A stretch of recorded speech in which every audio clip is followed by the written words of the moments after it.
Let's go.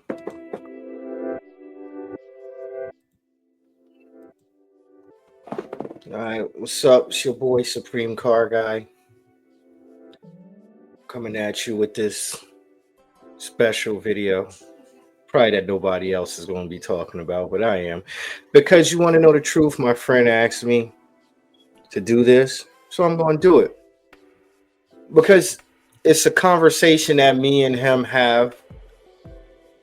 Shout out to K with the red Supra and Jersey. You know what I mean? Putting down a lot of horsepower. So you just roll up, you're gonna get your doors blown the F off. Like really. Yeah, I mean, I'm just keeping it real. But yeah, my man K told me to put this out, and I'm gonna put it out because we have this conversation a lot and we've been having it over the years. Here we go. Is Texas 2K all about it? Who has the deeper pockets wins? Like, is it pocket racing? Answer is, in my opinion, the answer is yes. It's not about who has the skill anymore. Like back in when we were coming up, it was about, okay, you could drive. You had two guys with damn near the same mods, manual, 5-speed, because 6-speed wasn't very common with us, especially with us Honda guys. It was 5-speed. Who was the better driver, who could leave better? That's who won. And that it was like that with the domestic guys too. Who had the better skilled, who's the better skilled driver, who could leave, who whatever, that's who won. Now it's who has deeper pockets win, period. Because everything these car manufacturers are coming out with all-wheel drive, automatics, 1,000, everybody want 1,000 horsepower. And it's like, okay, just put it in drive and bam.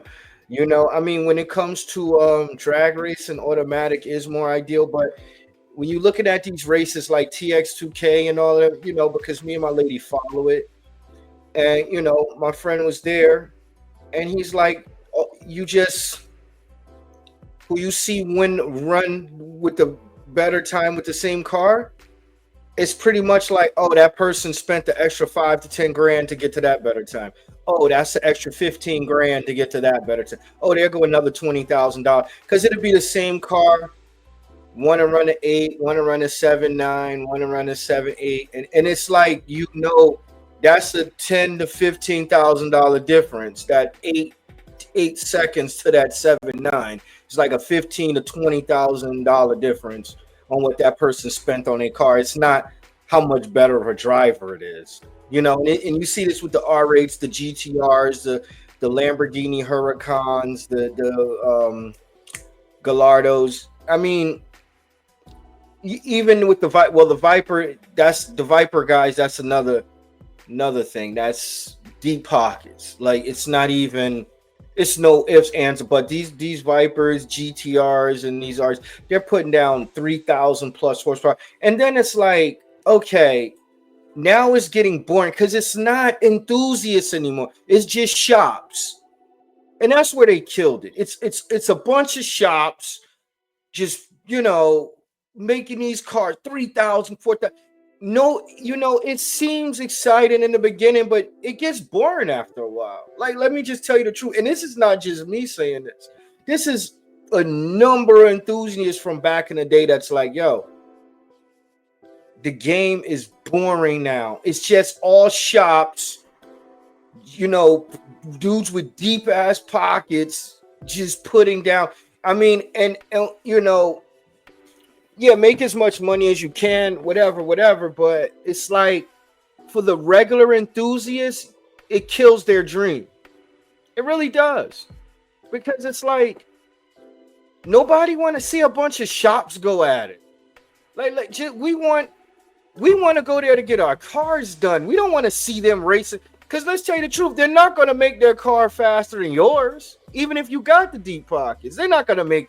You're not going to go in there and they're going to make their car faster than yours. I mean, faster than theirs. That's just not what's going to happen. They're going to, trust me, T1 ain't going to make your shit faster than yours. Let's stop. You know what I mean? Stop it. That's why all these deep pocket events, like who has deeper pocket, I think it's going to fizzle out. It's going to get boring.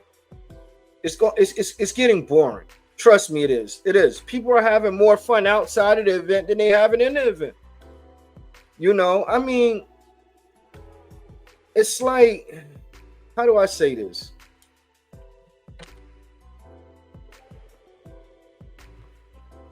How do I say this? Ugh.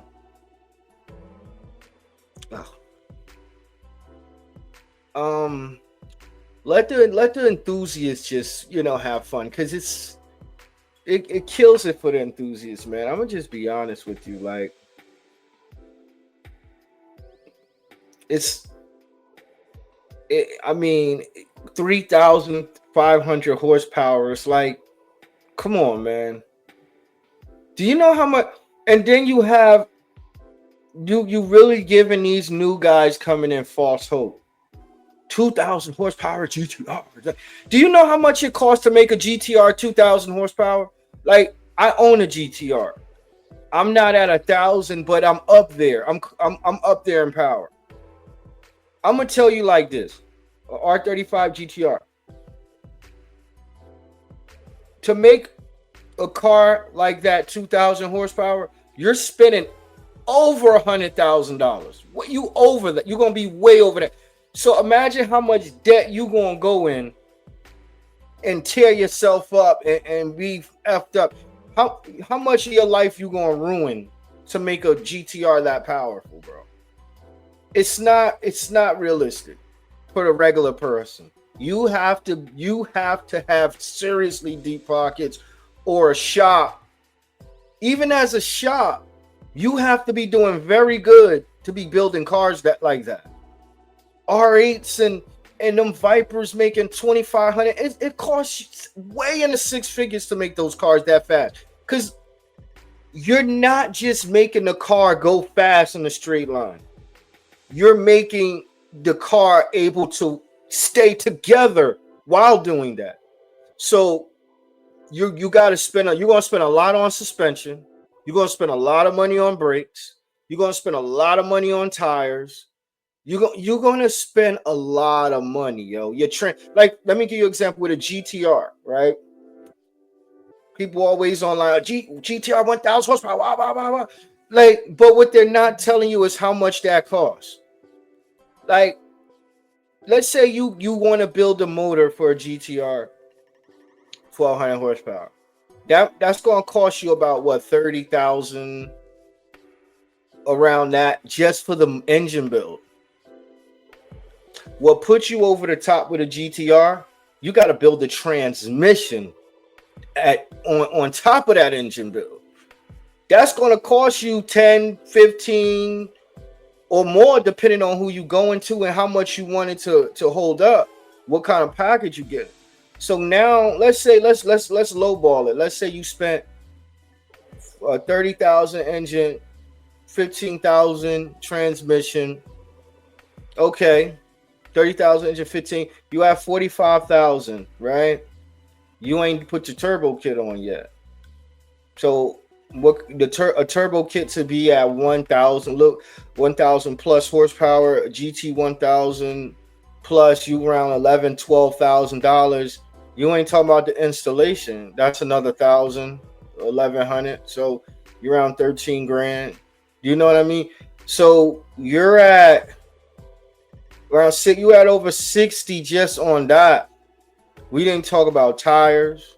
We didn't talk about brakes that could handle that kind of power, that could stop. We didn't talk about the suspension you gotta change, you gotta do. We didn't talk about the tune. We didn't talk about the E85 setup. We didn't talk about having an intercooler for that. We didn't talk about pipes. We didn't talk about none of that other stuff. You gonna be around $70,000 to $80,000 in making a GTR that powerful, 1,200 wheel, which equates to about over 13 something all wheel. It's around there, maybe more. You're gonna be up around $70,000. maybe more, depending on who you go to and what kind of setup you got. This is what these online dudes that's running 1,000 horsepower, 1,000 horse, and it's so sickening. Everybody wants a freaking thousand. You do not need 1,000 horsepower to be fast. And first of all, when you have that kind of power, it's not fun. You belong at TX2K or something like that, because the money you're going to spend, and then it's not fun anymore. When you're over 700-800 horse on the street, it's not. You run out of road real fast, and then it's like when you looking at TX2K, there you got these shop cars around 3,000 horsepower. So imagine what they spent. Because you're going to have the next wave of YouTube dudes like, oh, I'm on a quest for 2,500 horsepower, not understanding how much that costs. So if you spent 70,000 making your car 1,200 wheel, imagine how much more you're going to spend doing 2,000 plus wheel. And at that point, does it even make sense? Unless you making money off of it, or you just got money to throw around. It doesn't even make sense at that point. You might as well just do something else with your life. Like if you just, it sounds good, but it's not, man. It's not. And then it kills the dream for all these newcomers, and that's why I'm not into drag racing. I'm gonna be honest with you. One, I think drag race cars are ugly. To make a car unrecognizable just to take a beautiful car and chop it up, I think that is ridiculous, yo. So I don't like drag racing.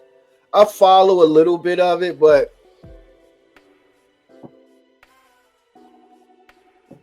I'm gonna be honest, to a point I don't like it. But TX2K, I think it's gonna die out. Or the crowds are going to just get smaller and smaller, because enthusiasts, those are not enthusiasts really out there. Those are just people with deep pockets or shops, and that's a very small pool. There is way less people with deep pockets and shops than it is enthusiasts. So it don't seem like the event appeals to them anymore. And I'm hearing it from a lot of people. They're just like it's dudes is getting into autocross now. They're getting into other stuff because drag racing, it ain't the same. It ain't the same, and it's just pocket racing. It's pocket racing, unless if you H pattern, like, what I mean, on some high horsepower shit. But even then, it's like everybody. Most dudes get to the high horsepower, they want to do a dog box or sequential and whatever. It's just, it ain't the same, man. I mean,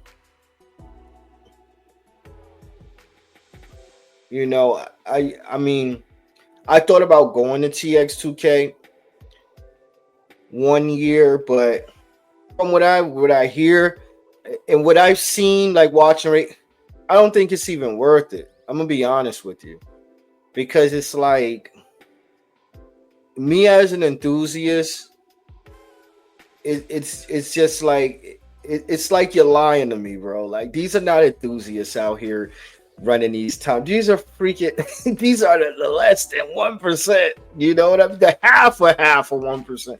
Like, stop playing with me. You know what I mean? Stop it. It's like the emperor has no clothes type thing. Like, stop it. The Wizard of Oz, you go behind a thing and it's just a little man messing with the controls and shit.